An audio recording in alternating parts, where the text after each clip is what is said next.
Toujours pas d'intro, on change pas une équipe qui gagne. Salut à tous et bienvenue sur ma chaîne Les Folies de Nani. Aujourd'hui, comme vous l'avez vu dans le titre, on se retrouve dans ma valise. Je vous embarque avec moi, c'est le genre de vidéo que j'adore regarder chez les autres. Alors j'espère que ce sera pareil pour vous. C'est parti, je vous embarque. Donc j'espère que je vais réussir à la filmer comme il faut, parce que finalement c'est quand on se met à la filmer soi-même qu'on se rend compte que c'est pas si évident que ça que de filmer dans sa valise, tout en étant un petit peu face cam, parce que je pense que c'est quand même plus sympa de voir la tête de la personne qui parle plutôt que de juste regarder la valise. Alors je vous mettrai quand même un petit peu en close-up comment est faite ma valise à l'intérieur, mais l'idée c'est plutôt de faire de la face cam. Donc malheureusement cette année, comme beaucoup de personnes, j'ai pas eu la possibilité de faire très souvent ma valise, à contrario des années précédentes. Alors je vous remettrai en barre d'infos la vidéo que j'avais faite sur mon autre chaîne NBA en famille, où j'avais filmé les valises quand on est parti faire notre road trip aux États-Unis. Donc là c'était un peu différent puisque c'était des valises pour 5, pour plus de 6 mois passés à l'étranger. Donc voilà, si ça vous intéresse, je vous la mets en commentaire. Donc comme d'habitude, on n'hésite pas à mettre un petit pouce en l'air si vous aimez ce genre de vidéo, à s'abonner, à liker. Et voilà, mettez-moi en commentaire, vous aussi, si vous avez des petites astuces pour faire vos valises.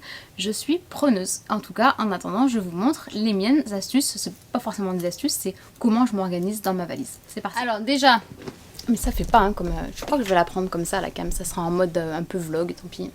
Donc déjà, la chose à ne pas oublier, c'est de mettre une petite étiquette avec son nom sur la valise. Parce qu'on ne sait jamais par où elle peut s'égarer. C'est toujours bien qu'il y ait votre nom sur la valise. Voilà, ça c'est le premier conseil. Donc ensuite, ma valise, c'est la valise que j'avais achetée quand on est parti aux États-Unis. C'est la valise qui nous a permis de pouvoir tout ramener. Donc ce qui est bien, c'est qu'en fait, elle a je crois que ça s'appelle un soufflet qui permet de la rendre plus épaisse si tout ne rentre pas à l'intérieur. Et ensuite, elle est faite, comme toutes les valises, en 2 compartiments. Donc à savoir, ce qui est bien, je trouve, pour mon cas, c'est de compartimenter. Donc quand on ouvre sa valise, je trouve que ça donne tout de suite plus envie, c'est beaucoup plus facile pour aller chercher quelque chose. La chose que je vous conseille à la base, déjà, c'est d'essayer de faire votre valise à l'avance. Je pense qu'une semaine à l'avance, c'est bien. Au moins pour pas se retrouver la veille ou le jour même en se disant ah mince tiens je voulais emmener tel ou tel pantalon ou tel t-shirt, finalement il est au linge sale et je peux pas l'emmener. Donc moi c'est vrai que j'aime bien une semaine avant de partir commencer à mettre ma valise ouverte. Donc en principe je la mets dans mon bureau et elle reste ouverte comme ça pendant une semaine. Et j'avais vu sur internet aussi une technique qui s'appelait la technique de la balle à linge, où justement la personne mettait une balle à linge dans sa chambre et à chaque fois qu'elle pensait à quelque chose qu'elle voulait emmener dans sa valise, paf, elle mettait comme ça en vrac dans cette balle à linge les affaires qu'elle voulait emmener. J'avais trouvé ça plutôt pas mal. Donc moi c'est un peu pareil, une semaine à l'avance j'ouvre ma valise et je commence à mettre dedans les choses pour lesquelles je suis certaine d'emmener. La deuxième technique, c'est de faire des listes. Voilà, j'aime beaucoup écrire, toujours mon petit carnet, mon petit bullet journal, et j'aime beaucoup faire des listes que je garde d'ailleurs d'un voyage à l'autre. Et sur ces listes, je marque les tenues que je vais avoir envie de mettre, les choses que je n'ai surtout pas envie d'oublier, et ça me permet de pouvoir, pareil, lister les choses que je vais faire dans ma valise si je ne suis pas à la maison et quelque chose qui me vient à l'idée, tiens hop, sur ma liste, je rajoute ce que je veux emmener. Autre astuce, c'est sur mon téléphone, dans mes notes, j'ai une page qui s'appelle ce qu'il m'a manqué. Et en fait, à chaque fois qu'on part, et que je me rends compte que j'ai oublié quelque chose qui m'a manqué au moment même où on est dans le voyage, paf, c'est sur cette petite liste que je rajoute. Je vais vous dire, par exemple, quelque chose qui me vient en tête, un parapluie. C'est quelque chose que j'avais oublié une fois et qui m'a forcément manqué. Des mouchoirs, voilà, ça peut être vraiment des petits détails, mais qui peuvent bien vous pourrir un voyage, parce que si vous n'avez pas de parapluie, vous êtes obligé d'en acheter un alors que vous en avez 15 qui traînent dans la voiture, c'est toujours un peu dommage. Donc voilà, j'ai cette petite technique de la note sur laquelle je viens rajouter à chaque fois les choses que je ne veux pas oublier, et puis je me dis qu'à force, j'oublierai plus rien. Donc j'ai acheté tout un tas de petites pochettes comme ça, de compartiments à voyage. Donc l'avantage, c'est que d'une, comme ils portent leur nom, ils vont compartimenter la valise. Et l'autre avantage, c'est qu'ils sont transparents. Donc vous voyez ce qu'il y a dedans. Et alors chacun va s'organiser comme il veut. J'ai vu des filles qui s'organisaient avec ces compartiments par tenue. Moi c'est plutôt par type d'article. Donc je vais avoir un compartiment comme ceci pour les pulls. Un compartiment, alors là pour le coup c'est tenue parce que c'est une époque un petit peu spécifique puisque ma valise en fait va me servir pour remonter pour Noël. Moi je vais voir ma famille. On va pas être plus de 6 dans les réunions familiales, pas d'inquiétude.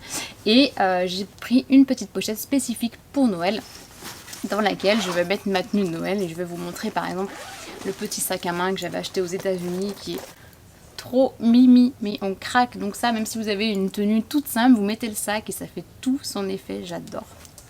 Bon après, qui n'a pas le pull moche de Noël? On est obligé. On est obligé. C'est un incontournable dans une valise de Noël. Donc voilà, sinon dans cette valise, dans ce petit compartiment, c'est vraiment que les tenues plutôt faites. Beaucoup faites. Dans un autre compartiment, je vais avoir tout ce qui est pantalon, tous mes bas, en fait, mes jeans. Alors, technique Marie Kondo, ça c'est adopté depuis des années. Je roule mes vêtements, ça prend beaucoup moins de place, ça se froisse beaucoup moins que si vous les pliez. Donc, c'est toujours roulé dans les compartiments. Hop, comme ceci. Donc là, je mélange aussi bien les jeans que les pantalons. Je vois que j'ai même une combinaison aussi. Je vais mettre vraiment tout ce qui est bas ou tenue complète. Et dernier compartiment, ça va être tout ce qui est haut. Donc là, c'est un peu vide parce que je ne l'ai pas fini. Donc j'emmène toujours des petits pochons. Donc ça, c'est un petit pochon sœur. Donc par exemple, là-dedans, je vais pouvoir mettre du linge sale. J'aime bien compartimenter. Voilà, je suis un peu maniaque là-dessus. Et j'emmène toujours des petits pochons vides parce que je me dis que ça peut toujours me servir et que à plat au fond de la valise, ça prend pas de place. Autre astuce, parce que on a tous eu le cas de chaussures qui sentent pas très bon dans la valise. Donc je mets un petit sandon. Donc ça c'est une petite carte. Je crois que ça vient des États-Unis aussi. Ça sent ultra bon, pas trop fort non plus. Donc ça je la laisse soit au fond de ma valise, soit je la mets carrément dans la doublure de la valise pour pas que ça sente trop fort. Et ça permet d'avoir une valise qui sent toujours hyper bon. Ensuite sur le dessus de la valise, donc c'est là où elle est par contre pas du tout finie. Mais j'ai donc dans un petit pochon toujours mes sacs à main. Donc en principe, autre technique, je prends toujours sur moi les affaires les plus encombrantes, que ce soit au niveau des sacs à main, des chaussures, des blousons. Je prévois de partir avec et de prendre le plus gros. Exemple sac à main, je vais partir avec un sac à main Kaba et j'amène un petit sac. Donc celui-ci c'est le M de Mage spécial fête avec les petits cœurs en strass. Celui-là il prend pas de place donc je peux le laisser dans la valise. Ici, même technique pour les blousons. Donc ça c'est ma Jot qui est toute pliée, qui est toute légère et qui n'est pas encombrante. Donc elle va dans la valise directement et sur moi je partirai avec carrément mon gros manteau qui est hyper lourd et qui prend beaucoup de place mais qui tient super chaud donc je suis obligée de l'emmener pour Noël. Ensuite, petit accessoire indispensable, le mini sèche-cheveux. Bon, en principe, là où on va, il y aura toujours un sèche-cheveux, mais je préfère en emmener un au cas où. Donc, il est hyper compact, il est tout petit, vous voyez, il fait la taille de ma main. Donc ça, c'est bien pratique. Ici, je sais même plus ce qu'il y a. Donc vous voyez, celles-là, par exemple, pochettes, elles sont beaucoup moins bien que les compartiments parce qu'elles sont pas transparentes. Donc je vois pas ce qu'il y a dedans.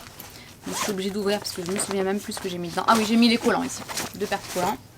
Ensuite, j'ai une petite trousse à pharmacie où je mets des indispensables, les ferralgans, pansements, voilà, des conneries comme ça.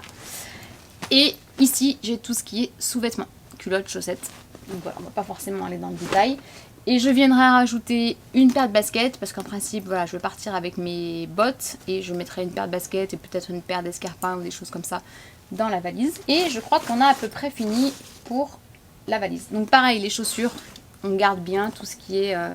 Alors ça, je sais même plus avec quoi je l'ai eu, mais bien souvent quand vous recevez des commandes sur internet, c'est toujours super bien emballé dans des pochons. N'hésitez pas à penser à les garder pour vous en servir dans les valises et vous mettez vos paires de chaussures parce que c'est pas très cool, pas très hygiénique non plus de mettre une paire de chaussures dans la valise comme ça qui vient toucher les autres affaires qui sont dans la valise. Et ensuite, j'ai un autre petit sac, enfin un gros sac, c'est un sac pliage de chez Longchamp. Donc celui-là, c'est une édition spécifique qu'ils avaient fait, parce que je sais pas si vous voyez, En fait, il y a marqué Biarritz dessus. Donc, quand je l'ai vu en vitrine, j'ai flashé dessus. Et les pliages, c'est toujours des modèles ultra pratiques parce que, comme leur nom l'indique, ils sont pliables. Ça veut dire qu'une fois qu'il est vide, vous pouvez le mettre au fond de la valise et pareil, il va absolument pas prendre de place. Donc, dans ce sac, qu'est-ce qu'il y a? Accroché au sac, il y a un petit coussin. Celui-là vient de chez Action. C'est pas une très bonne qualité parce qu'il s'est déjà décousu, donc j'avais toutes les billes qui étaient parties dans la voiture, mais voilà. Celles qui sont de la team je m'endors dans la voiture au bout de 3 minutes comprendront que c'est un accessoire indispensable. Et je vais avoir une tenue de rechange. Donc là dans ce sac je vais mettre une tenue de rechange pour chaque personne de la famille. C'est moi qui vais m'y coller.